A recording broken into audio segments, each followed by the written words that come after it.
Gate stand for graduate aptitude test of engineering. देखो, जो gate exam है आपका ग्रेजुएट्स के लिए है, आपके जो बीटेक ग्रेजुएट्स हैं, ठीक है। बेसिकली जो गेट एग्जाम हम कंडक्ट कराते हैं, हम नहीं कंडक्ट कराते, आईआईटीज और आईआईएसएस कंडक्ट कराते हैं। जो टॉप 7 आईआईटीज हैं इंडिया की, और there is one IISc Bangalore, ये लोग मिलके गेट एग्जाम कंडक्ट कराते हैं अपना, ठीक है। गेट एग्जाम होता किस लिए है, पहले एक बार हम स्लाइड से गो थ्रू हो लेते हैं, then will discuss in the detail. So the ultimate guide to the GATE examination for the computer science engineering students. ठीक है. So this is all the introduction about the GATE examination. The GATE stands for Graduate Aptitude Test in the Engineering. It was begun in 1984. 1984 से start हुआ था ये.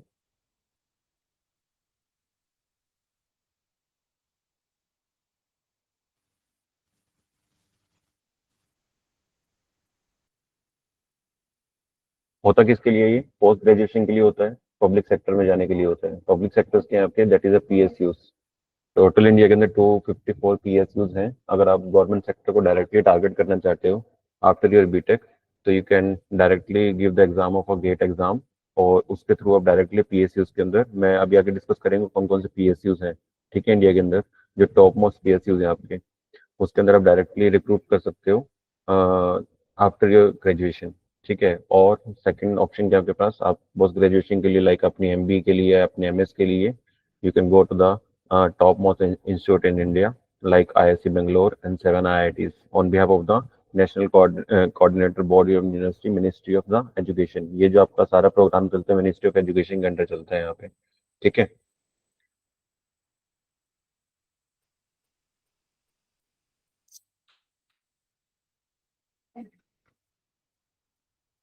Who conduct GATEs, GATE conduct कौन कराता है? The GATE is conducted by the IISc Bangalore. जैसे मैंने अभी बताया कि 7 आईआईटीज और आईआईसी बेंगलोर मिलकर गेट के एग्जाम को कंडक्ट कराते हैं। 7 top most IIT like Bombay, Delhi, Guwahati, IIT Kanpur, IIT Kharagpur, IIT Madras and IIT Roorkee, ठीक है। हर साल हर एक आईआईटी के पास पेपर बनने के लिए जाता है, तो डिफरेंट डिफरेंट उस पे हर एक आईआईटीज अपना लेक्चर डिलीवर करते हैं, अपना पेपर बनाते हैं गेट एग्जाम्स के लिए, ठीक है। तो जो गेट 2025 तो आईआईटी रुड़की ने बनाया था, और अगले साल जो गेट एग्जाम होने वाला है that is made by the IIT Guwahati. IIT Guwahati को मिला पेपर बनाने के लिए। एग्जाम का जो फॉर्मेट होता है वो कंप्यूटर बेस्ड टेस्ट होता है। आप कंप्यूटर बैठ के इसको टेस्ट को सोल्व करते हो। इंग्लिश लैंग्वेज के अंदर होता है टोटली, ठीक है। एलिजिबिलिटी क्या है, क्राइटेरिया क्या है गेट एग्जाम्स के लिए आपकी? सो मिनिमम क्वालिफिकेशन आपकी बैचलर डिग्री होनी चाहिए। It must be engineering degree, not a BCA, not a any other degree. You should be a engineering graduate, ठीक है, in the domain of CSC और any other domain. If you are from mechanical background, तो आप CSC का भी paper लिख सकते हो वहाँ पे, ठीक है। चलिए, जो गेट एग्जाम होता है इसके लिए थ्रू हम ओनली एमटेक नहीं कर सकते। अगर एमटेक के बाद आप अपने पीएचडी प्रोग्राम्स को भी करना चाहते हो आईआईटी से, तो यू कैन डू। भाई, हाँ जी सर। क्लास में, क्लास में।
Yes.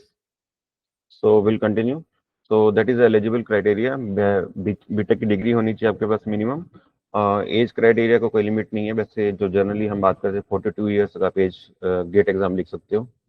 ठीक है, जो करंट स्टूडेंट्स हैं अभी, फॉर एग्जांपल अगर आप पहला एग्जाम गेट का लिखना चाहते हो तो फर्स्ट एग्जाम आप अपने थर्ड ईयर में लिख सकते हो। ठीक है, not in the second year, third year में आप अपना फर्स्ट गेट का एग्जाम लिख सकते हो, जिसका जो स्कोर वैलिड होता है। फॉर एग्जाम्पल आपने थर्ड ईयर में गेट क्वालिफाई कर लिया, तो वो जो स्कोर आपका वैलिड रहेगा वो 2 साल तक का स्कोर वैलिड होता है। तो जब आप अपनी ग्रेजुएशन कंप्लीट कर लोगे तब भी आप किसी अच्छी आईआईटीज में अपनी मास्टर्स के लिए परस्यू कर सकते हो। तो फर्स्ट अटेम्प्ट आपका थर्ड ईयर में आप गेट एग्जाम लिख सकते हो। ठीक है। जो स्कोर की वैलिडिटी मैंने बताया कि स्कोर की वैलिडिटी आपकी 3 ईयर्स तक की होती है। अच्छा, बढ़ा दी, पहले 2 साल थी, अब 3 साल हो गई है यहाँ पे। ठीक है, तो आप जब एक गेट एग्जाम क्वालिफाई कर लेते हो तो वो 3 साल तक आपका स्कोर वैलिड रहता है। फॉर एग्जाम्पल अगर आपने थर्ड ईयर में गेट क्लियर कर लिया तो आप 3 साल तक उस गेट के एग्जाम को के थ्रू एडमिशन ले सकते हो किसी भी अच्छी आईआईटीज में या फिर टॉप मोस्ट आईआईटीज के अंदर। तो बात करते हैं हम गेट के एग्जाम्स के पैटर्न की, कि गेट का जो एग्जाम है वो 2026 में किस तरह से आने वाला है। 3 सेक्शन के अंदर आपका एग्जाम्स ब्रेक थ्रू होगा। The first one is your 75% जो मेजर सेक्शन होगा आपके पास यहाँ पे, वो आपका कंप्यूटर साइंस ब्रांच का सिलेबस होगा जो आप कंप्यूटर साइंस के अंदर पढ़ते हो। जो 15% जो पोर्शन होगा वो इंजीनियरिंग का मैथमेटिक्स होगा, और 15% पोर्शन आपका जनरल एप्टीट्यूड टेस्ट होगा। ठीक है, तो 75% आपका कंप्यूटर साइंस बैकग्राउंड से होगा, जो आप सब्जेक्ट्स पढ़ोगे थ्रू आउट द इंजीनियरिंग। वो कौन कौन सब्जेक्ट होंगे वो हम आगे डिस्कस करेंगे। बट ये 75% आपका सिलेबस आपके इन्हीं सब्जेक्ट्स में से आएगा जो आप इंजीनियरिंग में पढ़ते हो। टोटल कितने मार्क्स का पेपर होगा? टोटल 100 मार्क्स का पेपर होगा आपके यहाँ पे। और टोटल क्वेश्चंस कितने आएंगे? टोटल 65 क्वेश्चंस आपके पास यहाँ पे आएंगे एग्जाम के अंदर। और सारे के सारे एमसीक्यू नहीं होंगे, उसके अंदर से आपको क्वेश्चन सिलेक्ट करने पड़ेंगे, कि कुछ क्वेश्चन जो होंगे वो एमसीक्यू टाइप होंगे, कुछ क्वेश्चन आपके होंगे एमएसक्यू। एमएसक्यू होंगे multiple selection question. For example आपके पास एक क्वेश्चन है, उसके आपके पास 4 ऑप्शन है, तो उसमें से कोई भी 3 ऑप्शन उसका आंसर हो सकता है, तो that is a multiple selection. MCQ होता है जिसके अंदर मल्टीपल चॉइस क्वेश्चन, की आपके पास काफी सारे ऑप्शंस हैं, उसमें से आप किसी एक ऑप्शन को सिलेक्ट करते हो, विच वन इज राइट। लेकिन मल्टीपल सिलेक्शन क्वेश्चन के अंदर आप मल्टीपल आंसर्स को भी सिलेक्ट कर सकते हो। फॉर एग्जाम्पल आपको लग रहा है कि ये क्वेश्चन के 2 या 3 आंसर हो सकते हैं, तो आप उन सारे आंसर्स को टिक करते हो। थर्ड ऑप्शन आता है आपके पास एनएटी, न्यूमेरिकल एबिलिटी टेस्ट, जिसके अंदर आपके पास क्वेश्चन दिया हुआ है और लास्ट में एक आपको ब्लैंक दे देगा। उसके अंदर आपके पास यहाँ पे न्यूमेरिकल वैल्यू फिल करनी होगी। फॉर एग्जांपल कोई आपके पास न्यूमेरिकल आया हुआ है, ठीक है, उस न्यूमेरिकल की जो वैल्यू आप कैलकुलेट करोगे, ठीक है, वो वैल्यू आपको डायरेक्टली यहाँ फिल करनी होगी। तो that is NAT type question. आपको 3 कैटेगरी के अंदर क्वेश्चन मिलेंगे। आपको या तो एमसीक्यू मिलेगा, या आपके पास एमएसक्यू होगा, या फिर आपके पास एनएटी होगा। तो 3 कैटेगरी के क्वेश्चन मिलेंगे। और ये टोटल जो क्वेश्चन होंगे वो टोटल 65 क्वेश्चन होंगे। अब जो आपके पास गेट एग्जाम्स के अंदर नेगेटिव मार्किंग होती है, वो सिर्फ अप्लाई होती है सिर्फ एमसीक्यूज के ऊपर। ठीक है, 1/3 आपके पास नेगेटिव मार्किंग है इसके अंदर। अगर आपके पास, अच्छा, जो क्वेश्चन की मार्क्सिंग मार्क्स होते हैं वो 1 मार्क्स और 2 मार्क्स के 2 क्वेश्चन रहते हैं सिर्फ। 1 मार्क्स का और 2 मार्क्स का क्वेश्चन रहेगा आपके एग्जाम के अंदर। उसी में से आपके पास मार्किंग होगी। अगर आप क्वेश्चन नेगेटिव एमसीक्यू के अंदर कोई क्वेश्चन गलत कर देते हो तो 1/3 मार्क्स आपके डिडक्ट हो जाएंगे। ये जो एमएसक्यू है और एनएटी वाले हैं, ये नॉन नेगेटिव मार्किंग वाले क्वेश्चन होते हैं। इसके अंदर अगर आप कोई क्वेश्चन गलत भी कर देते हो तब भी आपको कोई उसका नुकसान नहीं होगा। ठीक है, सो यहाँ पे एमसीक्यू टाइप में आप ये क्वेश्चन अटेम्प्ट करते हो।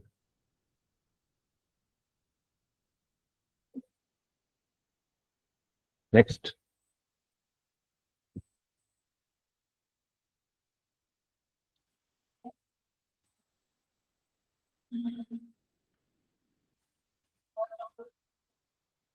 9, अभी मैंने बताया कि गेट का सिलेबस में आपको कितने परसेंट वेटेज मिलती है। जनरल एप्टीट्यूड टेस्ट आपका 15% का होता है।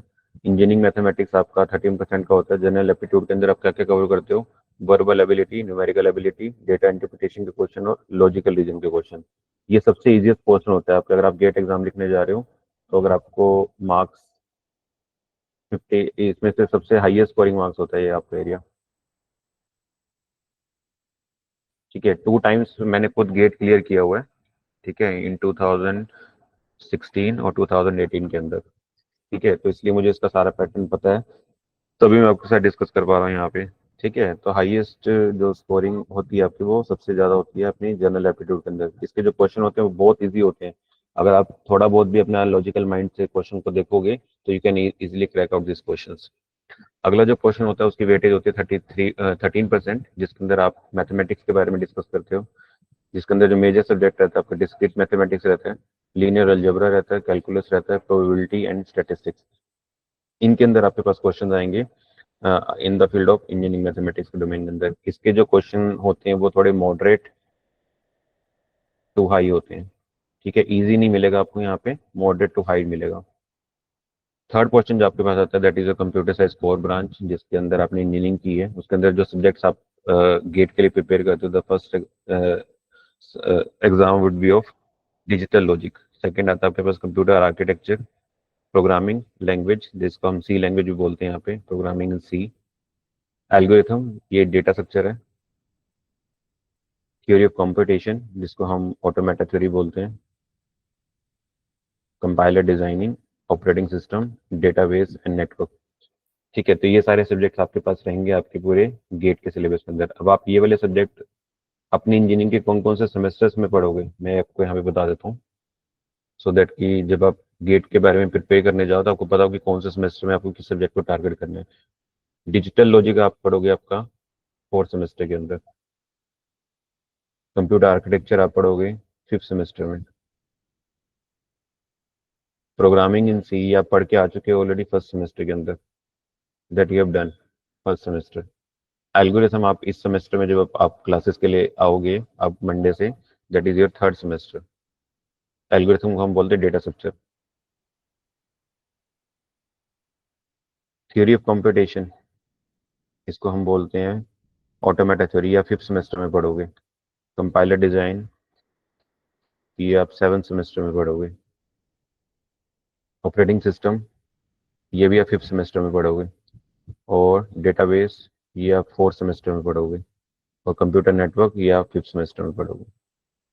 तो ये सारे सब्जेक्ट्स आप पूरी इंजीनियरिंग में पढ़ोगे। ठीक है, कौन कौन से सेमेस्टर में आएंगे आपके पास सब्जेक्ट, ये सारे मैंने यहाँ पे लिख दिए हैं। ठीक है, तो अभी फिलहाल के लिए आपके पास जो कमिंग सेमेस्टर आ रहा है उसके अंदर आपको जो टारगेट करना है वो डेटा स्ट्रक्चर को करना है और डेटाबेस को करना है, दैट इज सीक्वल डेटाबेस। ठीक है, मूविंग फर्दर।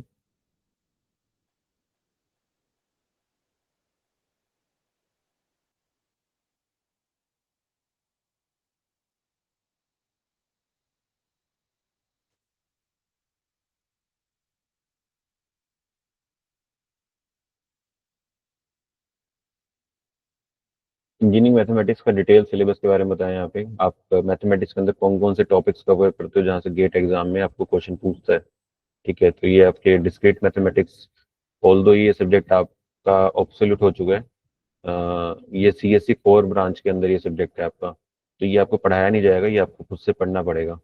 ठीक है, तो सीएससी वाले जो स्टूडेंट हैं उनको वहाँ पे डिस्क्रीट मैथमेटिक्स पढ़ाया जाता है, बट एएमएल के अंदर इसको हटा दिया सब्जेक्ट को। तो अगर आप गेट के लिए जा रहे हो तो आपको ये सब्जेक्ट खुद से कवर करना पड़ेगा। उसके अंदर आपका positional logic, sets, relational function, counting, recurrence relation and graph theory, ये सारे टॉपिक्स आप कवर करते हो डिस्क्रीट के अंदर। लीनियर अलजेब्रा के अंदर आप पढ़ते हो matrices, system, linear equation, eigen value, eigen.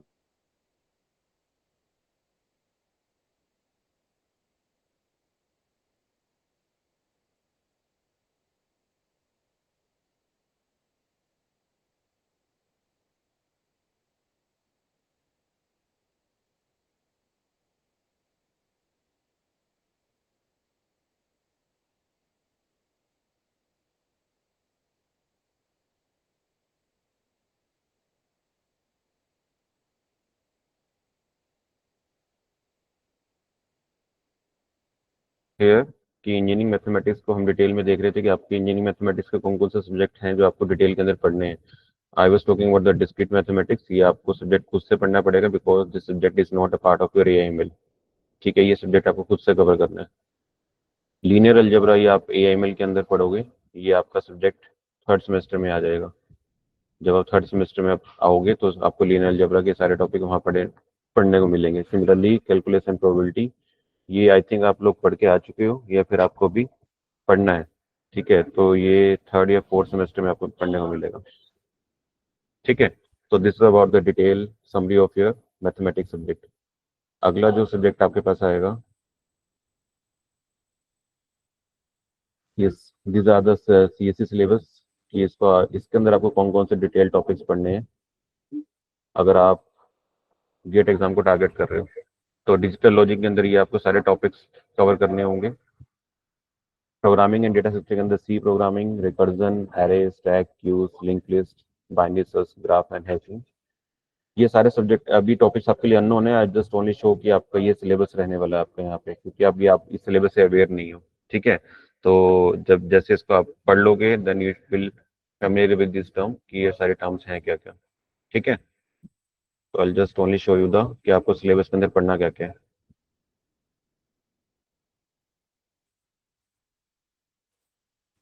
Moving next, these are the advance topic. ये वही हैं आपके theory of computation, compiler design, operating system, database. ठीक है, ये सारे सब्जेक्ट्स भी आपको पढ़ने हैं। So now will analysis the last. ये गेट का जो रिजल्ट है उसका एनालिसिस है यहाँ पे। 2024 के अंदर टोटल 1,20,000 के आसपास कैंडिडेट्स अपीयर हुए थे गेट एग्जाम्स के लिए। ठीक है, क्वालिफाई कितना उन्होंने किया, 15 से लेकर 18% बच्चों ने क्वालिफाई किया था टेस्ट को। तो इसका मतलब इसका लेवल देख सकते हो कि गेट का जो लेवल है वो कितना हार्ड लेवल है। अगर आप लोगों ने आईआईटी का जेई मेन का पेपर लिखा होगा, जेडब्ल्यू का मेन का पेपर लिखा होगा, तो उसका जो लेवल रहता है उससे लगा लो कि 10 गुना ज़्यादा लेवल हाई होता है इसका, गेट एग्जाम का। तो गेट सुनने में बहुत आसान लगता है, ठीक है, लेकिन इसको इसके एग्जाम्स को निकालना is very tough until unless you have a very deep knowledge of a particular subjects. अगर आपके पास सब्जेक्ट्स आप जो पढ़ रहे हो उसकी जब तक आपके पास डीप नॉलेज नहीं होगी you can not crack the exam of GATE exam. ठीक है, तो इतने बच्चे अपीयर करते हैं और सिर्फ इतने ही बच्चे क्वालिफाई कर पाते हैं। जो क्वालिफाइंग मार्क्स रहते हैं आपके वो रहते हैं आपके पास जनरली 25 फॉर सीएससी, ये आपके जनरल कैटेगरी के हैं। 19 मार्क्स आपके रहते हैं सीएससी के अंदर again, that is SC and OBC category के लिए। तो दो स्टूडेंट हुआ फ्रॉम जनरल कैटेगरी उनको 25 नंबर लेने को कितने में से 100 में से, और जो एससी और ओबीसी कैटेगरी है उनको 19 मार्क्स लेने होंगे टू जस्ट क्वालिफाइंग। ये आपका जो क्राइटेरिया वो क्वालिफाइंग का है। अगर आपके 100 में से 25 नंबर आ रहे हैं तो इसका मतलब आपने गेट को क्वालिफाई किया है। बट गेट क्वालिफाई करने का मतलब आपको आईआईटी में एडमिशन मिल जाएगा इज टोटली अ मिथ। अगर आपको आईआईटी के लिए गेट को क्वालिफाई करना है तो कम से कम आपको जो मार्क्स लाने होंगे 75 to 80 के बीच में लाने होंगे आउट ऑफ 100। अगर आपके मार्क्स इस रेंज में आते हैं then only can dream about the IITs और आईआईएससी। ठीक है, तो तभी आप इस तरह के इंस्टीट्यूट के अंदर एडमिशन ले सकते हो अपने मास्टर्स के लिए। Right, moving further, so this is analysis कि आपके लास्ट 5 ईयर के अंदर बच्चों ने कितना स्कोर किया है और कितने क्वालिफाइड हुए हैं।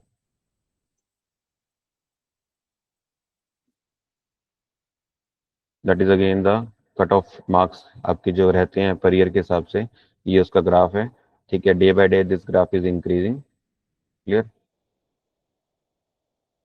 अब बेनिफिट्स क्या है, आप गेट एग्जाम लिखना क्यों चाहिए, गेट एग्जाम लिखने से होगा क्या। सबसे पहला जो बेनिफिट है आपके पास दैट इज योर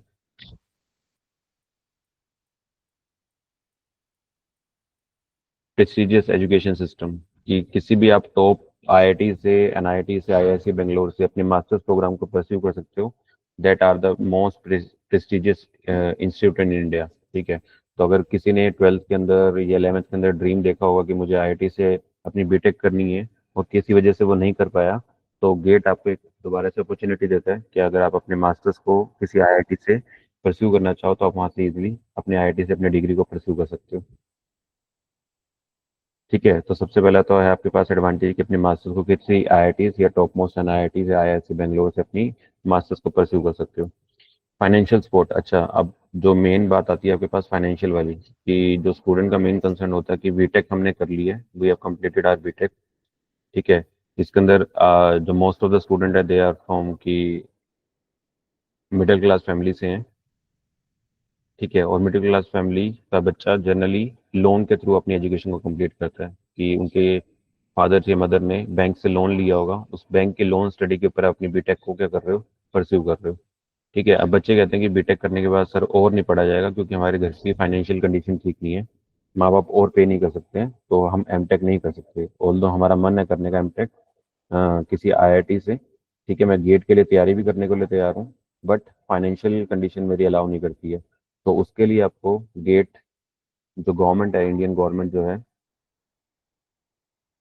वो आपको बेनिफिट देती है कि जब आप अगर गेट एग्जाम्स क्लियर करने के बाद आप किसी आईआईटी में एडमिशन लेते हो, तो गवर्नमेंट आपको 12,400 रुपये का स्टाइफन देती है। ये कितना क्या होता है, पर मंथ होता है ये, पर मंथ। इसका मतलब है कि 12,400 रुपये, 12,400 रुपीज, इट मल्टीप्लाई बाई 12। ठीक है, तो कितनी अमाउंट बनेगी कि ये अराउंड अब आपकी बनेगी 1,40,000 के अराउंड बनेगी यहाँ पे। ठीक है, देख लेना मल्टीप्लाई करके। तो 1,40,000 रुपये का गवर्नमेंट आपको सपोर्ट दे रही है फुल ईयर के लिए। तो अगर आप किसी आईआईटी की फीस चेक करोगे, मास्टर्स की, एमटेक की, तो अराउंड अबाउट 80 to 90,000 रुपीज होती है, 80 to 90,000 रुपीज होती है। तो अगर आप अपनी फीस अपनी स्टाइफन से निकालते हो, आपका स्टाइफन हो रहा है टोटल पूरे साल का 1,40,000, जिसमें से आप 80,000 रुपये अगर अपनी फीस के लिए भर देते हो, तब भी आपके पास जो रिमेनिंग बैलेंस रहता है वो 60,000 का रहता है। इसका मतलब 60,000 फिर भी आपके पास बच जाएंगे। तो अब आपके पास जो फाइनेंशियल वाला इशू था यहाँ पे, वो अब आपके यहाँ पे खत्म कर दिया गवर्नमेंट ने। अब गवर्नमेंट कह रही है कि आप पढ़ो, हम आपको फाइनेंशियली सपोर्ट करेंगे, 12,400 रुपये महीने हम आपके खाते में हर महीने डाल देंगे, वो आप अपनी फीस के लिए यूटिलाइज करो। उसमें से भी आपके 60,000 रुपये कुछ आपके लिए बच जाएंगे सेविंग अमाउंट के ऊपर। तो अगर घर वालों के ऊपर आप प्रेशर नहीं डालना चाहते फाइनेंशियल का, तो you should appear for the GATE exam. तो गेट आपको ये अपॉर्चुनिटी देते हैं कि आप अपनी गेट एग्जाम्स के थ्रू अपने मास्टर्स के अंदर एडमिशन लो और अपने स्टाइपेंड को यूटिलाइज करो, सो दैट कि आपके घर पे बर्डन ना आए, and you will pursue your masters from any IITs और आईआईएससी। ठीक है, तो गवर्नमेंट इसके लिए आपको 12,400 रुपये का स्टाइपेंड देती है फॉर पर मंथ। ठीक है, आगे है आपके पास रिसर्च अपॉर्चुनिटीज। ऐसा नहीं कि ओनली मास्टर्स के लिए आपके पास गेट एग्जाम है। अगर आप रिसर्च एरिया में जाना चाहते हो, उसके लिए आपके पास फेलोशिप्स प्रोग्राम्स होते हैं गवर्नमेंट के, वो भी आप ज्वाइन कर सकते हो। उसकी जो आपके पास स्टाइफन होता है वो और ज़्यादा होता है। अगर आप किसी रिसर्च प्रोग्राम में जा रहे हो, तो मिनिमम 40,000 रुपीज़ पर मंथ के हिसाब से आपको पोस्ट स्टाइफन होता है फॉर द रिसर्च प्रोग्राम्स।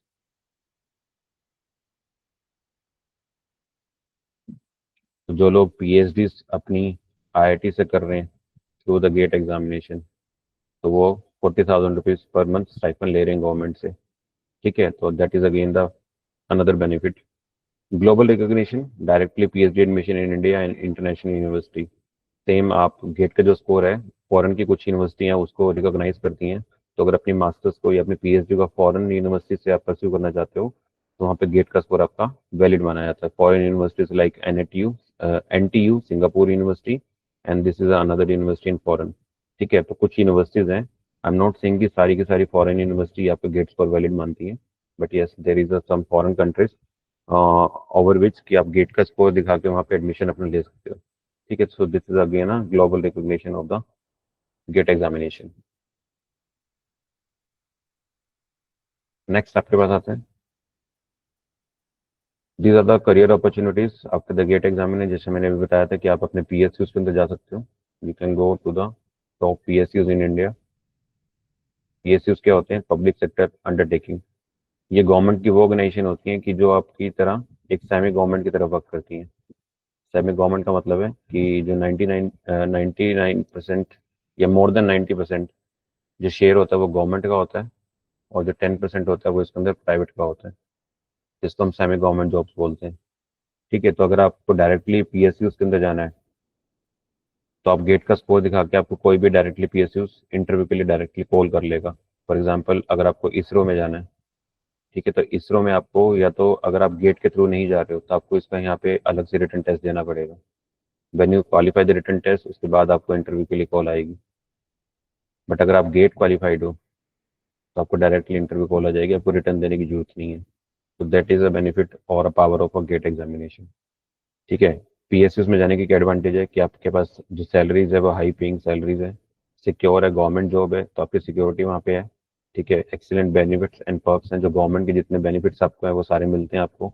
आपका मेडिकल हेल्थ इंश्योरेंस, ठीक है, फैमिली का, पेंशन का, सारे के सारे जितने गवर्नमेंट के बेनिफिट हैं वो आपको पीएसयूज में मिलते हैं। प्रमोशंस आपके टाइम होती रहती हैं यहाँ पे टेक्निकल लीडरशिप रोल के लिए। फॉर एग्जांपल, अगर आप इसरो में सेलेक्ट हो गए, तो आपको वहाँ पे जो प्रोफाइल मिलेगी वो आपको साइंटिस्ट की प्रोफाइल मिलेगी। ठीक है, तो that is also recognition. Clear. तो ऐसे आप किसी भी पब्लिक सेक्टर के अंदर गेट का स्कोर दिखा के डायरेक्टली बीटेक के बाद जा सकते हो। ठीक है, अगर आपको पीएसयूज में नहीं जाना, तो अगर आपको एकेडमिक्स में रहना है तो एकेडमिक्स में भी आप गेट के स्कोर से काफ़ी बेनिफिट ले सकते हो, जस्ट लाइक कि हमने अभी डिस्कस किया कि आप अपने मास्टर्स को, एमटेक को परस्यू कर सकते हो यूजिंग द गेट स्कोर। ठीक है, उसके लिए आपके पास टीचिंग अपॉर्चुनिटीज़ हैं, रिसर्च में आप जा सकते हो। ठीक है, better prospect of top MNCs company. अगर आप किसी आईआईटी से अपनी एमटेक करते हो, for example you have done your MTech from your any IIT, तो ऑब्वियसली जो आईआईटी के अंदर जो कंपनियां विजिट करती हैं वो हमेशा टीयर 1 कंपनीज होती हैं, लाइक गूगल है, अमेजन है, माइक्रोसॉफ्ट है, ठीक है, फ्लिपकार्ट है। ये सारी की सारी जो टॉप प्रोडक्ट बेस्ड कंपनीज होती हैं वो आईआईटी विजिट करती हैं। तो अगर आप गूगल में इंटरव्यू दे रहे हो तो ऑब्वियसली आपका जो पैकेज है वो 4 से 5 लाख का तो लगेगा नहीं। ठीक है, तो आपका जो एवरेज पैकेज रहने वाला है वो यहाँ पे स्टार्टिंग पैकेज आपका 40 से 45 लाख का होगा।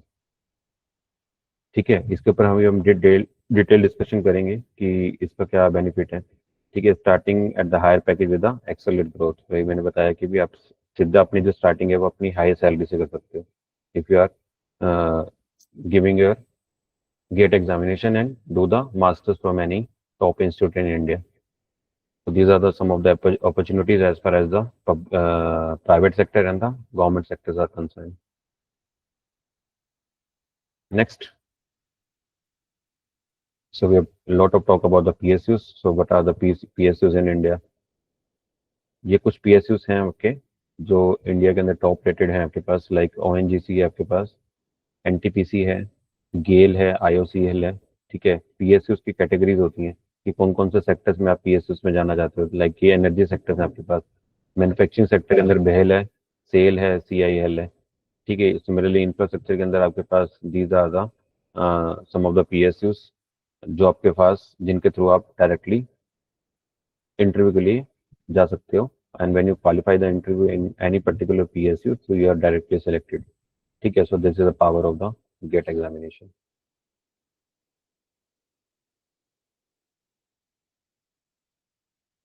ठीक है, क्लियर है यहाँ तक? नेक्स्ट, यस, PSU के रिक्रूटमेंट का प्रोसेस क्या रहेगा अब आपके पास, कि अगर आप किसी PSU में अप्लाई कर रहे हो तो उसका क्या प्रोसेस रहेगा। सबसे पहले तो आपको गेट को क्वालिफाई करना होगा, obtain a valid GATE score meeting and the PSU minimum cut off requirement, जितनी आपकी कट ऑफ होगी उसको रिक्वायरमेंट को मीट करना होगा।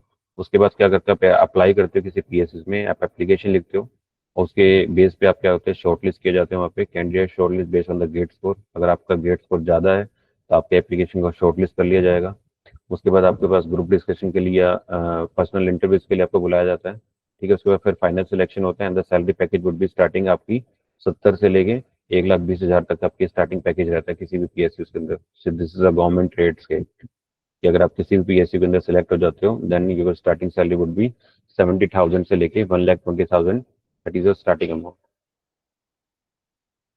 This is the power of the GATE. ठीक है, तो ये आपका प्रोसेस रहेगा अगर आप PSU एग्जाम के लिए गेट को यूज करना चाहते हो।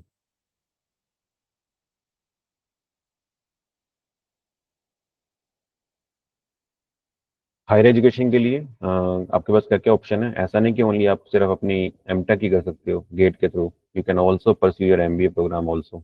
एमटेक तो आप यहाँ से करते ही हो, अब एमटेक के लिए आपके पास ऑप्शन क्या क्या है, आप artificial intelligence, cyber security, data science, VLSI design, embedded system, machine learning, cloud computing, किसी भी पर्टिकुलर फील्ड में अगर आप अपने मास्टर्स को करना चाहते हो तो यू कैन डू। ठीक है, तो आपके पास ये बहुत सारे ऑप्शन मिल जाते हैं आपके पास।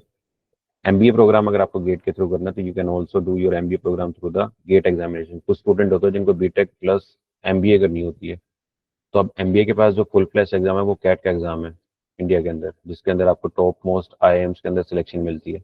बट यस, आपको गेट एग्जाम देता है कि आप गेट के थ्रू भी आप डायरेक्टली MBA में जा सकते हो, you don't need to be write a CAT exam. तो अगर आप MBA IIM से करना चाहते हो तो you can also write a GATE exam. तो MBA प्रोग्राम कौन कौन से ऑफर करते हैं, वो technical programme, technical management, operational management, specialised MBA programme at the selected institute accepted by the GATE score. ठीक है, ऐसे नहीं है कि सारे के सारे इंस्टीट्यूशन आपके गेट स्कोर के बेस पे आपको MBA प्रोग्राम में ले लेते हैं, यस, लेकिन कुछ IIMs ऐसे हैं जो गेट के स्कोर को वैलिड मानते हैं। ठीक है,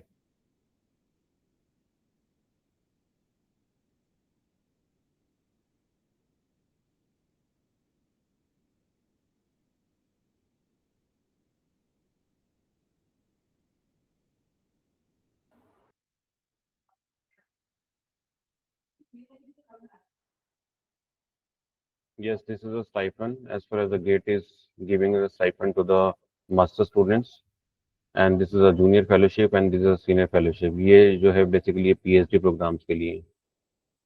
आपका यहाँ पे जो स्टाइफन है वो 12,400 का है, यहाँ पे जो 37,000 का है, यहाँ पे 53,000 का शायद, ये पर मंथ है आपका। ठीक है, तो अगर आपने PhD मास्टर्स के बाद PhD भी आप करना चाहते हो तो आप you can directly apply through the GATE exams. ठीक है, नेक्स्ट आता है आपके पास। So these are the some of the strategies जो आप गेट एग्जाम्स को प्रिपेयर करने के लिए अंदर यूज करते हो। ऐसा नहीं है कि आपको गेट एग्जाम्स को अगर आपको क्लियर करना है तो आपको पूरे पूरे बुक को पढ़ना होगा, है ना। यू जस्ट सबसे पहले आपका क्या है, आप अपने फंडामेंटल्स के अंदर स्ट्रॉन्ग होने चाहिए। Begin with the fundamentals. ठीक है, आपको हर एक कॉन्सेप्ट को मास्टर्स करना होगा। सेकंड है कि आपको एक शॉर्ट नोट्स प्रिपेयर करने होंगे for the quick revision for the final weeks before the examination. Study groups बनाने होंगे। ठीक है, कोचिंग या कोई ऑनलाइन कोर्सेज आपको ज्वाइन करना होगा। ठीक है, मैं आपको एक सिंपल भाषा में बताता हूँ जो मैंने अपनी स्ट्रेटेजी की थी गेट एग्जाम्स को प्रिपेयर करने के लिए। So when I was preparing for the GATE exam, देखो गेट एग्जाम ना कभी भी आपको बट नहीं पूछता, वो हमेशा बाय पूछता है।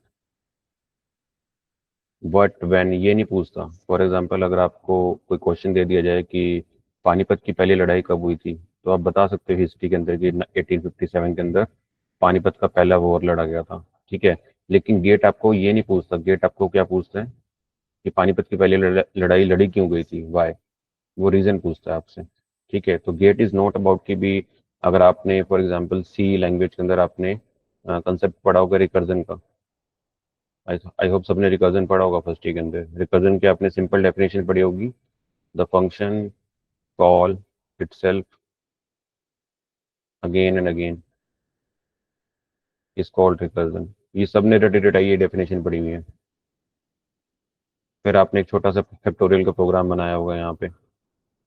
ठीक है, फैक्टोरियल के अंदर यहाँ पे आपने मेन फंक्शन से यहाँ पे फैक्ट फंक्शन को कॉल किया होगा। यही है ना फैक्टोरियल का फंक्शन। पहले तो रिकर्जन क्या है कि जब आपको फंक्शन खुद ब खुद कॉल कर लेता है दोबारा से, इसको आप क्या करते हो, रिकर्जन बोलते हो। ये फंक्शन बार बार इसको कॉल करेगा, ये यहाँ आएगा, फिर दोबारा इसको कॉल करेगा, ये यहाँ आएगा। ठीक है, and you will get the output as factorial. अगर आप 5 का फैक्टोरियल निकाल रहे हो तो 5 × 4 × 3 × 2 × 1। बस इतना आपको पढ़ा के छोड़ दिया गया, या आपने इतना ही पढ़ा है सिर्फ। लेकिन गेट सिर्फ ये नहीं पूछता, गेट ये पूछता है कि अगर आप रिकर्जन अप्लाई कर रहे हो तो ये जो फंक्शंस है वो कहाँ जाके स्टोर हो रहे हैं। अगर आपने फर्स्ट टाइम फैक्टोरियल फंक्शन को कॉल किया, ठीक है, तो कॉल करने के बाद इस फंक्शन ने दोबारा अपने फंक्शन को दोबारा से कॉल किया। बट जब पहली कॉलिंग हुई तो इसका मतलब जब ये पहले किसको कॉल करने के लिए गया तो ये जो प्रीवियस अपनी वैल्यू है वो कहाँ छोड़ के गया था। ठीक है, तो रिकर्जन के अंदर जो आप फंक्शंस को स्टोर करने के लिए एक डेटा स्ट्रक्चर यूज करते हो उसको हम बोलते हैं stack. This is application of a stack. Stack की एप्लीकेशन आप स्टैक को यूज ना करते हो। अच्छा, स्टैक अभी आपने पढ़ा नहीं, डेटा स्ट्रक्चर में जब आप आओगे पढ़ोगे तो स्टैक बेसिकली क्या होता है, आपके पास एक एरे होता है जिसके अंदर आप एलिमेंट को क्या करते हो, इंसर्ट करते हो from the top most. This is just like कि आपके पास एक बकेट है। ठीक है, इस बकेट के अंदर आपको ऊपर से सामान डालना है, तो पहला सामान डालोगे वो यहाँ स्टोर होगा, दूसरा यहाँ सेव होगा, तीसरा यहाँ, चौथा यहाँ। और एग्जाम्पल अगर आपको स्टैक का देखना है तो आपने स्टैक का एग्जाम्पल देखा होगा शादियों के अंदर जब आप जाते हो तो वो खाने की प्लेटें बड़ी होती हैं। ठीक है, तो जो खाने की जो प्लेटें रखी हुई हैं वो एक के ऊपर एक रखी हुई हैं। तो सबसे जो बॉटम वाली प्लेट है वो सबसे पहले रखी गई होगी, उसके ऊपर फिर एक प्लेट और रखी होगी, उसके ऊपर एक प्लेट और एक प्लेट और। लेकिन जब हम उसको उठाते हैं खाने के लिए तो हम सबसे पहले टॉप वाली प्लेट को उठाते हैं, फिर नीचे वाली को, फिर नीचे वाली को, फिर नीचे वाली को। इसका मतलब है कि ये प्रिंसिपल होता है लास्ट इन फर्स्ट आउट। जो सबसे लास्ट में आया होगा वो सबसे पहले बाहर जाएगा। इसका मतलब है कि जो प्लेट सबसे लास्ट में रखी गई होगी पहले सबसे पहले हम उसको यूज करेंगे। सो this is a principle of a stack. ठीक है, तो रिकर्जन जो स्टैक की जो एप्लीकेशन है वो रिकर्जन भी है। जो रिकर्जन में फंक्शन को कॉल करते हैं तो वो अपने एक एक्टिवेशन रिकॉर्ड बना के वो स्टैक के अंदर सेव करके जाता है। तो फर्स्ट टाइम जब फंक्शन कॉल होगा तो वो फैक्टोरियल तो पहला फंक्शन यहाँ पे रखा जाएगा। फिर दोबारा से जब उसको कॉल करोगे तो सेकंड फंक्शन यहाँ रखा जाएगा, फिर यहाँ रखा जाएगा। सिमिलरली हम इसका क्या बनाते हैं, रिकर्जन ट्री बनाते हैं। रिकर्जन ट्री बनाते हैं जो हम फंक्शन को यूज करते हैं। फॉर एग्जांपल मैंने फैक्टोरियल फंक्शन को फर्स्ट टाइम कॉल किया तो इसमें दोबारा से अपने आप को कॉल किया। फिर इसमें थर्ड टाइम फिर से इसको कॉल किया, तो ये एक ट्री बन जाता है आपका। ठीक है, ये इस तरह से इसको फिर दोबारा से कॉल करेगा, तो हम इसको क्या बोलते हैं, रिकर्जन ट्री बोलते हैं। तो जब वैल्यू रिटर्न होती है आपके पास, तो ये आपको क्या करता है, पहले प्रीवियस वाली को रिटर्न करता है, फिर इसको रिटर्न करता है, ये आपको इसको रिटर्न करेगा, इसको रिटर्न करेगा। This is how the value is return and the all the factorial of the number will be calculated. तो जो गेट एग्जाम है आपका, वो आपके पास व्हाट इज रिकर्जन नहीं पूछेगा। ठीक है, वो सबको पता है। लेकिन गेट क्या पूछेगा कि जब आप रिकर्जन में किसी फंक्शन को कॉल कर रहे हो, तो वो अपना एक्टिवेशन रिकॉर्ड कौन से डेटा स्ट्रक्चर में सेव करके जाएगा। तो that data structure is known to be the stack. तो वहाँ पे आपको स्टैक की नॉलेज होनी चाहिए। अब वो स्टैक उस सारे फंक्शंस को कैसे परस्यू कर रहा है और आंसर कैसे कैलकुलेट हो रहा है, that is a basic concept of a stack. तो इस तरह की जो नॉलेज है वो आपके पास गेट मांगता है आपके पास। ठीक है, तो सबसे पहले जब आप गेट के लिए प्रिपरेशन करने जाओगे, तो सबसे पहले आप अपने फंडामेंटल्स को स्टोर रखोगे। अगर आपने रिकर्जन पढ़ लिया, तो रिकर्जन को सिर्फ ओनली डेफिनेशन से पढ़ना इज नॉट सफिशिएंट। आपको ये देखना होगा कि रिकर्सिव, जब आप किसी फंक्शन को रिकर्सिवली कॉल करते हो, तो वो कैसे फंक्शन एग्जीक्यूट होता है और कैसे अपनी वैल्यू को रिटर्न करता है। In the end you will get your final answer. तो वो सारा का सारा जो स्ट्रक्चर है वो रिकर्जन का, वो आपका समझना पड़ेगा। अगर वो समझोगे तभी आप गेट के अंदर रिकर्जन वाला कोई क्वेश्चन को सोल्व कर पाओगे। अगर आप ये पढ़ लोगे कि what is recursion when the function call itself again and again, तो you will not able to solve any GATE exam question over the recursion problem. ठीक है, तो सबसे पहले फंडामेंटल को स्ट्रॉन्ग करना है। सेकंड जो स्ट्रेटेजी होती है कि अब आपको पूरा का पूरा सब्जेक्ट नहीं रीड करना होता। ठीक है, you have to be not study full subject. कोई सब्जेक्ट पूरा पूरा नहीं पढ़ना। इसकी स्ट्रेटेजी क्या है, देखो। फॉर एग्जांपल आपने सी लैंग्वेज पढ़ ली। सी लैंग्वेज मैं इसलिए बता रहा हूँ क्योंकि आप लोग पढ़ के आए हो, तो you can also relatable. C language के अंदर आपने कुछ टॉपिक पढ़े, फॉर एग्जांपल आपने पढ़ा रिकर्जन, आपने पढ़ा एरेस, ठीक है, आपने पढ़ा स्टोरेज क्लासेस, आपने पढ़ा फंक्शंस, आपने पढ़ा स्ट्रिंग्स, ठीक है, आपने पढ़ा पॉइंटर्स। ये मेजर मेजर टॉपिक जो आप सी लैंग्वेज के अंदर पढ़ के आते हो। ठीक है, अब आप क्या करते हो, किसी एग्जाम को, किसी पर्टिकुलर सब्जेक्ट को स्टार्ट करने से पहले, आप जब भी गेट के लिए प्रिपेयर करने जाओगे, तो आपको एक बुक मिलती है, मेड इजी की। मेड इज एन ऑर्गेनाइजेशन जो गेट का एग्जाम्स की प्रिपरेशन कराती है बच्चों को। तो मेड इजी ने अपने लास्ट 15 ईयर की, जिसके अंदर 15 ईयर के क्वेश्चन पेपर्स होंगे, क्वेश्चन पेपर्स, उसकी एक बुक बना रखी है जिसके अंदर गेट के लास्ट 15 ईयर के सोल्ड क्वेश्चन पेपर होंगे सारे। तो अब आप सबसे पहले किसी सब्जेक्ट को स्टार्ट करने से पहले क्या करोगे, उस सारी बुक को पहले उठाओगे। और फॉर एग्जांपल उस बुक के अंदर आपने सब्जेक्ट निकाला सी लैंग्वेज, तो अब सी लैंग्वेज के कॉरेस्पॉन्डिंग 15 साल के जितने भी पेपर्स हैं, उन सब के क्वेश्चंस को एक बारी आप एनालाइज करोगे। तो जब आप उसको एनालाइज करोगे ना, तो आप ये देखोगे जो 15 साल से गेट सी लैंग्वेज के अंदर क्वेश्चन पूछ रहा है, वो सारे टॉपिक्स नहीं कवर कर रहा। वो पहला क्वेश्चन आपको रिकर्जन में से पूछेगा। ये 15 साल से ये वाला कंसेप्ट रिपीट हो रहा है, 100% हो रहा है। ठीक है, इसका मतलब ये कि आपको सी लैंग्वेज पढ़ते हुए रिकर्जन के ऊपर तो सबसे ज्यादा एम्फोसाइज करना है। लास्ट 15 ईयर के अंदर गेट कभी भी स्टोरेज क्लासेस से क्वेश्चन नहीं पूछता, तो आप इसको यहाँ से स्किप कर दोगे। गेट हमेशा एरे में से क्वेश्चन पूछता है, तो इसको आप अच्छे से पढ़ोगे। गेट हमेशा फंक्शंस में से क्वेश्चन पूछता है, इसको आप अच्छे से पढ़ोगे। गेट कभी भी क्वेश्चन स्ट्रिंग में से नहीं पूछता, तो आप इसको अवॉइड कर सकते हो। गेट क्वेश्चन पॉइंटर्स में पूछ सकते हो, तो आप इसको सिलेक्ट कर लोगे। तो अगर आप आउट ऑफ आपके पास 5 टॉपिक थे, तो आपने 5 में से 2 को एलिमिनेट कर दिया और आपने 3 टॉपिक सब आपके पास रह गए पढ़ने के लिए टोटल। तो this is how you can filter out your subject. कि अब आपको पूरा पूरा सब्जेक्ट पढ़ने की जरूरत नहीं है।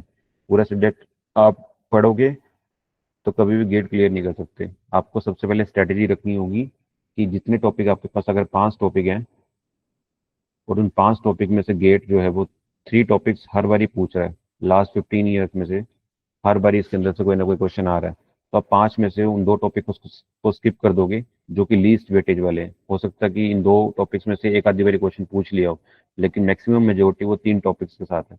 तो आप 5 में से सिर्फ 3 टॉपिक्स को उठाओगे और इसके ऊपर अपने प्रिपरेशन करना स्टार्ट करोगे।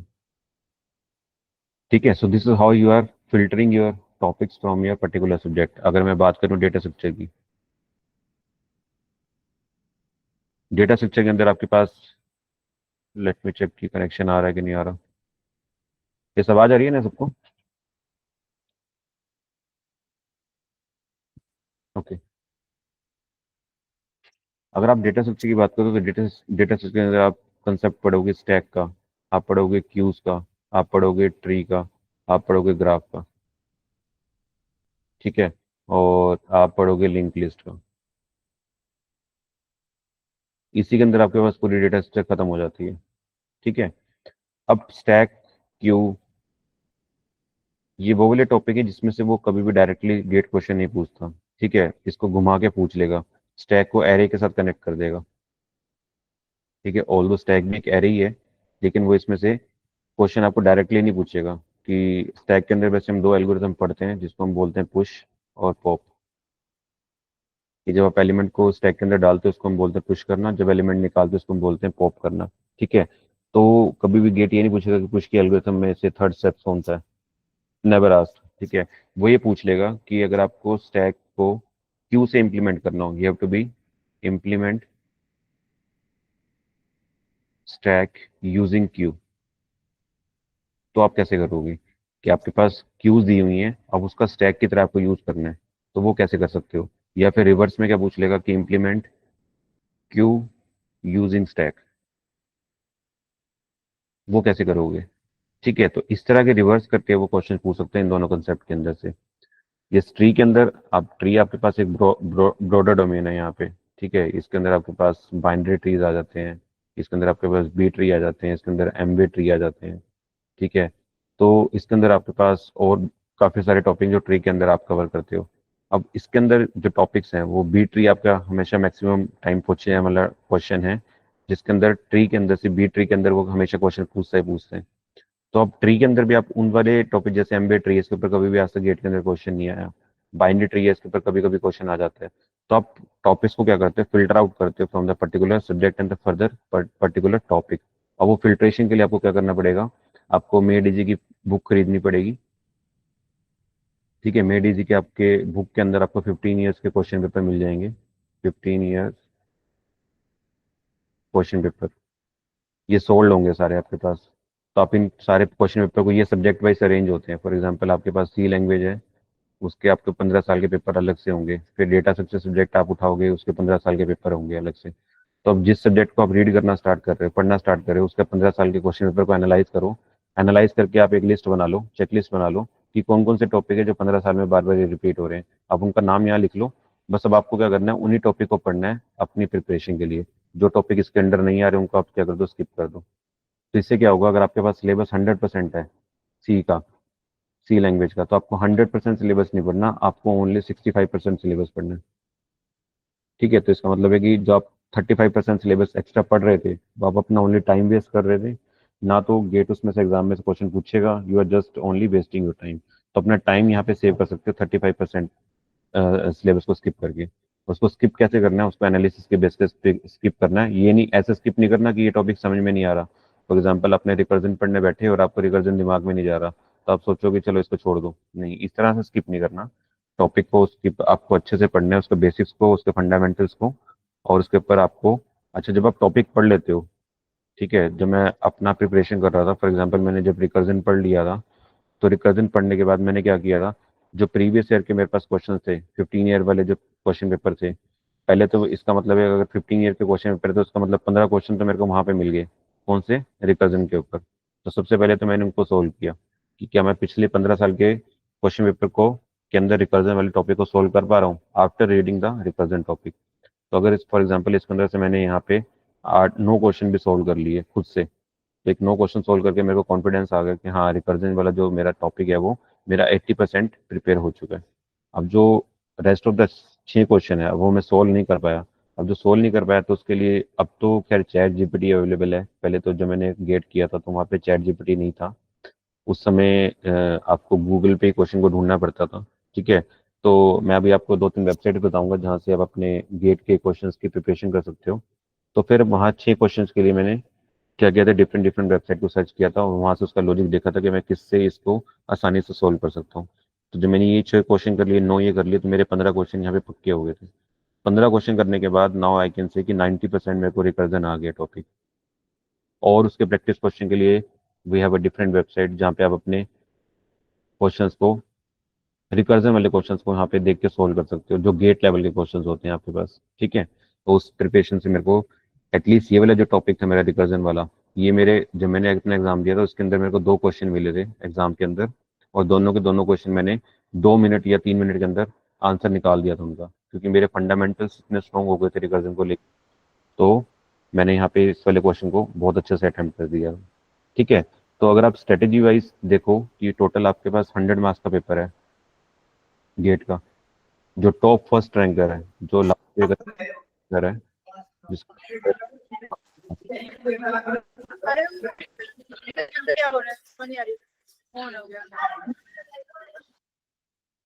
म्यूट करो।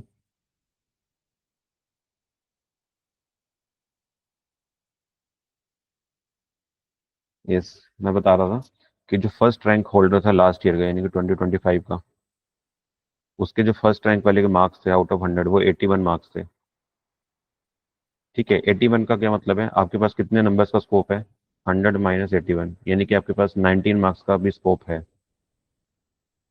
क्योंकि अगर आपकी 81 मार्क्स आ जाते तो आप तो फर्स्ट रैंक करो ना, अब फर्स्ट रैंक से ऊपर तो कोई रैंक नहीं है, तो इसका मतलब कि जो आपका टारगेट है, जो आपका टारगेट स्कोर है वो कितना होना चाहिए, जो आपका किसी भी गेट एग्जाम के लिए जो टारगेट होना चाहिए वो कितना होना चाहिए, 75 से लेके 80 मार्क्स आउट ऑफ 100। इसका मतलब है कि आपके पास 25 मार्क्स का यहाँ पे स्कोप है। अब ये 25 मार्क्स का स्कोप बहुत बड़ा स्कोप है। फॉर एग्जाम्पल आपके पास सब्जेक्ट हैं, फॉर एग्जाम्पल मैं डीबीएमएस सब्जेक्ट की बात करता हूँ। जो डीबीएमएस सब्जेक्ट है उसकी जो वेटेज है वो 7 to 8 मार्क्स के इसमें आपको क्वेश्चन मिलता है। अब एक स्टूडेंट है जिसको डीबीएमएस के अंदर एसक्यूएल जो क्वेरी है वो लिखनी नहीं आती है, या उसको उसके अंदर डिफिकल्टी लग रही है, ठीक है। एसक्यूएल क्वेरी आपका 3 से 4 मार्क्स के अंदर पूछा जाता है क्वेश्चन, ठीक है। अब डीबी में इसके अंदर एसक्यूएल क्वेरी अगर आपको लिखनी नहीं आ रही है, आप उसको इसके अंदर आपको डिफिकल्टी लग रही है, तब आपके पास 25 मार्क्स का स्कोप है, बकेट है आपके पास कि 25 मार्क्स को आप से आप खेल सकते हो। तो इस 25 मार्क्स के अंदर आपने 3 से 4 वाले जो मार्क्स है वो अपने एसक्यूएल को प्रिपेयर नहीं किया, तो आपके यहाँ से 3 से 4 मार्क्स यहाँ से आपके पास स्कोप बन गया। अब आपके पास स्टिल अभी भी 20 मार्क्स का स्कोप है, तो आप क्या करोगे, एसक्यूएल के पीछे नहीं पड़ जाओगे, इसको इस वाले टॉपिक को स्किप कर दोगे, ठीक है। यहाँ से स्किप करने का मतलब है अब आपके पास स्टिल अभी 20 मार्क्स का स्कोप बचा हुआ है, क्योंकि आपको जो रेंज लेके आनी है वो 75 से 80 नंबर लेके आने हैं, है ना। तो इस तरह से अपने बकेट को फिल्ट्रेशन करते हो आप। फॉर एग्जाम्पल जब मैंने डिजिटल लॉजिक सब्जेक्ट पढ़ा, ठीक है, तो उसके अंदर आपके पास क्वेश्चंस आते हैं आपके पास गेट्स के थ्रू, कि आपको नोर गेट डिजाइन करना है, एक्सनोर करना है, ये गेट्स होते हैं, ये आपको बनाने होते हैं, ठीक है। फिर इसको मिनिमाइज करना होता है, तो ये बहुत मेरे लिए टाइम कंज्यूमिंग था और इतना ज़्यादा समझ में नहीं आ रहा था। तो मैंने क्या किया कि मैंने भाई इस वाले टॉपिक को स्किप कर दिया यहाँ से। तो ऑल्दो जो मेरे एग्जाम में क्वेश्चन आया था वो 4 मार्क्स क्वेश्चन आया था इसके ऊपर, तो लेकिन मैंने 4 मार्क्स यहाँ से डिडक्ट कर लिए अपने, क्योंकि मेरे पास अभी 25 मार्क्स का स्कोप था यहाँ पे, ठीक है। अगर मैंने 4 नंबर का ये वाला टॉपिक छोड़ दिया तो स्टिल अभी मेरे पास 20 मार्क्स थे, तो 20 मार्क्स से मैं और भी चीज़ों को अपने अवॉइड कर सकता था। तो this is how you can make a strategy कि आपको जो सब्जेक्ट को पढ़ना है, अगर कोई टॉपिक समझ में नहीं आ रहा तो उसके पीछे नहीं पड़ जाना। आपके पास ये जो 25 मार्क्स के जो बकेट है इसको आपको साथ लेके चलना है कि आप कौन कौन से टॉपिक्स को स्किप कर सकते हो, ठीक है। तो उन टॉपिक को आप स्किप करो, सो दैट कि आप इसमें 25 मार्क्स वाली जो आपकी एम्प्टी बास्केट है उसको आप यहाँ से सही से यूटिलाइज कर सको। तो अगर आप अपने मार्क्स को 75 से 80 के बीच में ले आते हो, then you will get your IITs, आपको डेफिनेटली आपकी आईआईटीज मिल जाएगी, ठीक है। अब गेट लिखना किस लिए चाहिए, मैं सिंपल टर्म में आपको बताता हूँ। फॉर एग्जांपल अभी आप बीटेक ग्रेजुएशन के अंदर हो, ठीक है, यू आर कमिंग, आपने एडमिशन लिया होगा 2025 के अंदर, राइट, और आप पास आउट हो जाओगे 2029 के अंदर, ये आपका बैच साइज है ना। अभी आप फर्स्ट ईयर में हो, now you are moving to the second year, फिर आप थर्ड ईयर में आ जाओगे, फिर आप फाइनल ईयर में आ जाओगे। तो फाइनल ईयर में जब आप आओगे तो यहाँ पे आपकी प्लेसमेंट स्टार्ट हो जाएगी, ठीक है। फॉर एग्जाम्पल मैं अगर पाइट कॉलेज की बात करता हूँ, these college are come under to the tier 3 colleges में आता है आपका कॉलेज। आपके जो कॉलेज की कैटेगरी है वो tier 1, tier 2, tier 3 and tier 4 में आते हैं। तरह की कैटेगरी होती है। टीयर 1 के अंदर तो सारे आईआईटीज आ जाते हैं आपके पास, आईआईएससीज आ जाते हैं, ठीक है। टीयर 2 में आपके पास टॉप मोस्ट एनआईटीज आ जाते हैं इंडिया के, ठीक है। टीयर 3 के अंदर आपके पास आ जाते हैं private college and private universities, like Thapar है आपके पास वीआईटी वेल्लूर है, ठीक है, और भी जो अच्छे बड़े बड़े इंस्टीट्यूट हैं वो आपके टीयर 3 में आ जाते हैं। टीयर 4 के अंदर बिल्कुल ही जो थर्ड क्लास कॉलेजेस हैं, जो ऑलमोस्ट बंद होने के कगार पे हैं, वो आपके पास टीयर 4 कैटेगरी के अंदर आ जाते हैं।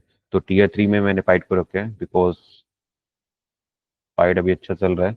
ठीक है, तो टीयर 3 कॉलेजेस की अगर मैं इनकी प्लेसमेंट्स की बात करूं, अगर आप टीयर वाइज कॉलेज की प्लेसमेंट की बात करते हो, तो आपका जो आईआईटी का जो एवरेज पैकेज होता है वो आपको पता ही है, 50 लाख से स्टार्ट होके it goes up to 1 crore rupees.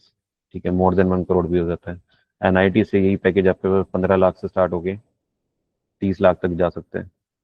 और ये जो आपके पास इस तरह के कॉलेजेस हैं, थापर का जो पैकेज है वो भी 10 लाख से स्टार्ट होता है ना, 10 से लेके 15 तक की रेंज होती है सिमिलरली। तो when we come to the पाइट, पाइट का जो एवरेज पैकेज रहने वाला है वो आपका 4 से 5 लाख रहेगा। अगर आप कितने भी अच्छे होनहार स्टूडेंट हो तो 5 लाख आपका एवरेज पैकेज बता रहा हूँ मैं। एवरेज का मतलब है कि आपके हाईएस्ट 8 लाख भी लग सकती है, मिनिमम 2 लाख भी लग सकती है, बट जो एवरेज पैकेज रहने वाला है वो आपका 4 से 5 लाख के बीच में रहेगा।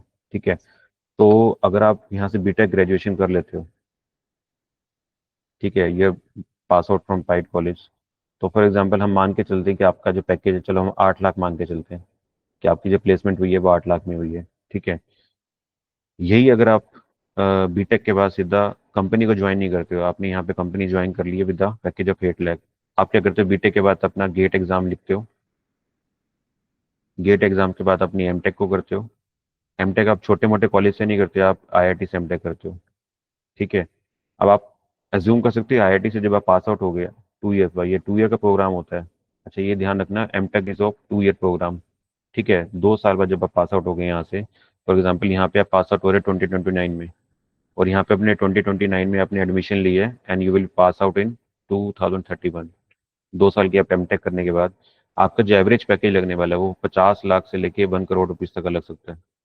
इसमें से हम एक ऐसे पैकेज उठा लेते हैं, फॉर एग्जाम्पल आपका पैकेज लगा 55 लाख का। ठीक है, तो कैन यू अज्यूम कि जो आपने अपनी जर्नी 8 लाख से स्टार्ट की थी 2029 में, और वो अब 55 लाख है आपके पास 2031 में, ये आपकी मास्टर्स का पैकेज है, ये आपका बीटेक का पैकेज है। तो आपको 8 लाख से 55 लाख तक पहुंचने में कितना टाइम लगेगा, कोई बता सकता है? अगर आप ऑन एन एवरेज अपनी ईयर वाइज ग्रोथ देखो किसी कंपनी में, तो आपको कितना टाइम लगेगा 8 लाख से 55 लाख में पहुंचने में? बताओ कोई, on an average, this is just like a discussion only.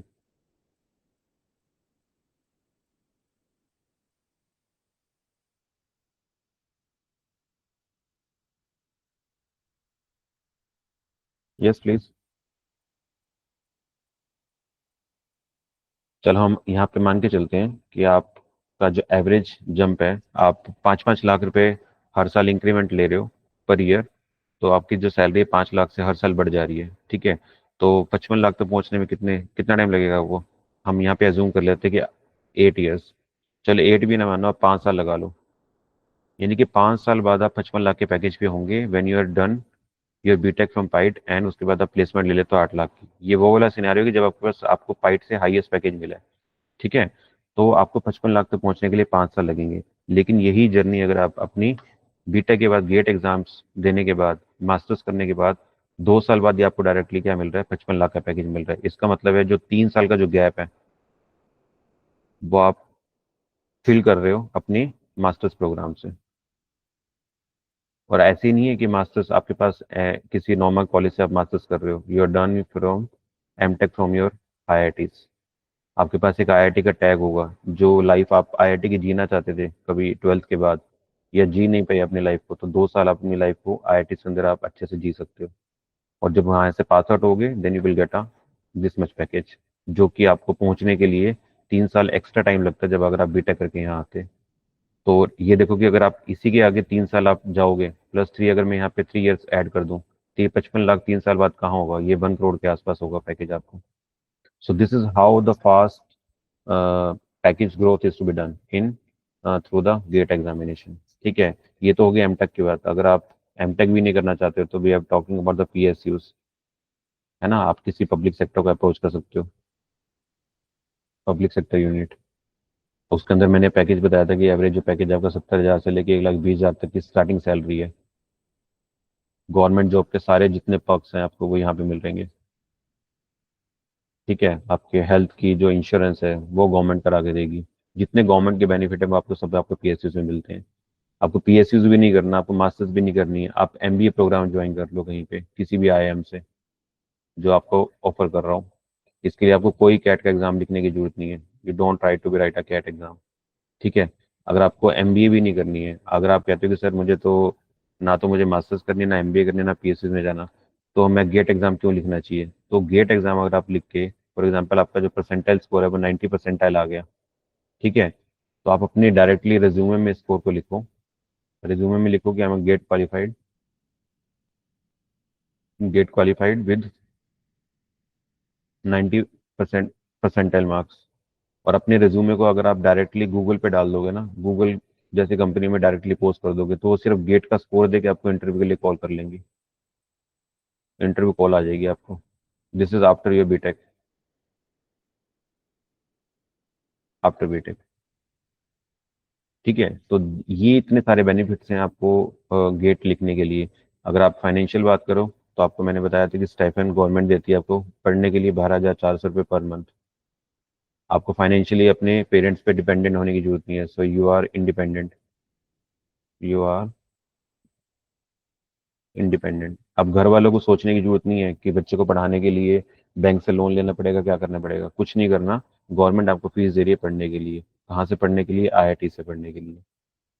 ठीक है। तो आपके बहुत सारे जो सपने हैं, high salary package, multinational companies, dream company like Google, amazon, Flipkart, जो कि अप्रोचेबल नहीं है पाइट्स के थ्रू। अगर आप पाइट से इन कंपनीज को डायरेक्टली अप्रोच करते हो तो इट इज़ नॉट अप्रोचेबल। ठीक है। लेकिन अगर आपको इन कंपनीज के अंदर काम करना है, आप अपना फ्यूचर इन कंपनीज के अंदर देखते हो, तो आपको गेट एग्जाम लिखना चाहिए। This is the benefit of a GATE exam. इसलिए हर बच्चे को गेट लिखना चाहिए। और ये गेट लिखने का कब होता है आपको? जब आप थर्ड ईयर में आ जाओगे। When you are in to the third year. सितंबर के अंदर इसके फॉर्म भरे जाते हैं। सितंबर में फॉर्म फिल किए जाते हैं। ऑनलाइन फॉर्म फिल होते हैं। फॉर्म की जो कॉस्टिंग होती है वो 1,500 रुपये होती है। ठीक है। एग्जाम कब होगा गेट का? एग्जाम होगा आपका फरवरी के अंदर, फेब्रवरी। ठीक है। फेब्रवरी के अंदर आपको कोई डेट आती है, उस पर्टिकुलर मंथ के अंदर आपके पास गेट का एग्जाम कंडक्ट होता है। मोड ऑफ एग्जामिनेशन क्या रहेगा? मोड रहेगा आपके पास ऑनलाइन। ठीक है। प्रिपरेशन आपको करनी होगी। प्रिपरेशन के लिए मैंने बताया कंप्यूटर साइंस के आपके पास 8 मेजर सब्जेक्ट आपके पास यही हैं, प्लस मैथमेटिक्स है, प्लस लॉजिकल है। ये आपके पास सारा सिलेबस है। ठीक है। अभी मैं सिलेबस दिखाऊंगा आपको। अच्छा, लास्ट 2 ईयर से ना गेट एग्जाम पहले सिर्फ ओनली सीएससी के अंदर लिखा जाता था, कंप्यूटर साइंस इंजीनियरिंग के अंदर। लेकिन जब से ये आपकी ब्रांचिंग एमर्जिंग ब्रांचेज आई हैं, एएमएल आया है, डेटा साइंस आया है, तो लास्ट 2 ईयर से अब आपके पास जो गेट एग्जाम है वो गेट सीएससी इन डेटा साइंस में भी लिखा जाने लगा है। ठीक है। Data science and machine learning. तो इसका भी पेपर लास्ट 2 ईयर से कंडक्ट हो रहा है। तो अगर आपको फॉर्म फिल करने होंगे तो आप दोनों कैटेगरी के अंदर अप्लाई कर सकते हो। आप सीएससी में भी जा सकते हो, आप CSC data science and machine learning में जा सकते हो। दोनों का जो सिलेबस है वो डिफरेंट है। मैं भी आपको दोनों दिखाऊंगा दोनों का सिलेबस क्या है। ठीक है। बट लास्ट 2 ईयर से आपको गेट एक अपॉर्चुनिटी देता है कि अगर अपने डेटा साइंस की फील्ड में अगर आपको मास्टर्स करनी है या गेट क्लियर करना है, तो आप यहाँ से भी इसको अप्लाई कर सकते हो। You can apply in the both side, CSC normal और सीएससी एमर्जिंग के साथ। ठीक है। क्लियर है?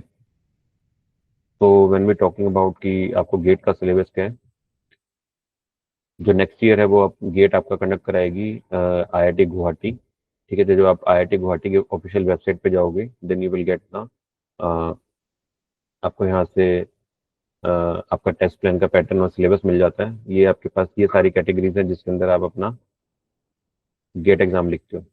तो ये आपके पास कोड दिए हुए हैं यहाँ पे। आपका जो फील्ड है that is a computer science and information technology. और जो आपका मैं अभी बता रहा था आपको, that is data science and artificial intelligence.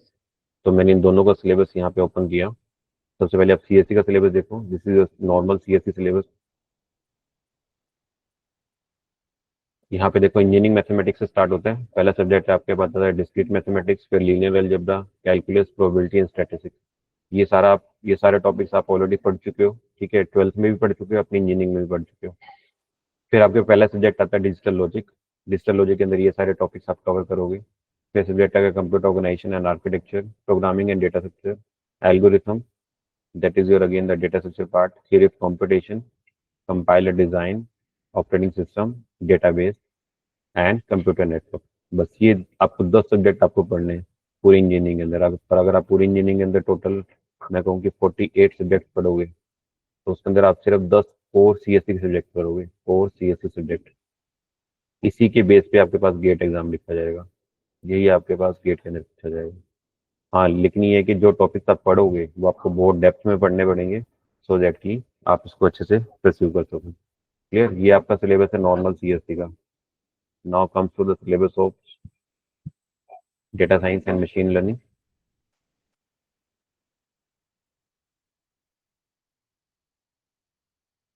तो this is the syllabus for data science and machine learning.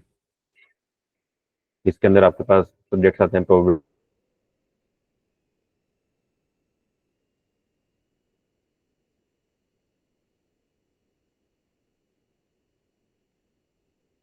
ये आप सीएससी में भी पढ़ रहे थे, ये ऐसे सिलेबस वही है जो आप सीएससी में भी पढ़ रहे थे। DBMS is again the subject in CSC also, ये भी वहाँ पे भी मिल जाता है आपको।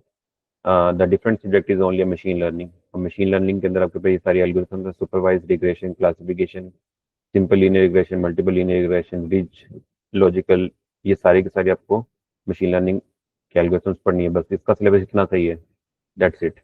जो सिलेबस है इसका बहुत कम है, आपके पास एक सब्जेक्ट, दो, तीन, चार, पाँच और छः, छः सब्जेक्ट आपके पास टोटल पढ़ने के लिए, अगर आप data science and artificial intelligence वाले गेट एग्जाम को लिखना चाहते हो। लेकिन अगर आप सीएससी में जाना चाहते हो तो यू हैव ओनली 10 सब्जेक्ट। ठीक है, तो ये सिलेबस मैं शेयर कर दूंगा ग्रुप पे आपके साथ, तो जस्ट ओपन दिस सिलेबस। और एक वेबसाइट है आपके पास गेट ओवरफ्लो करके,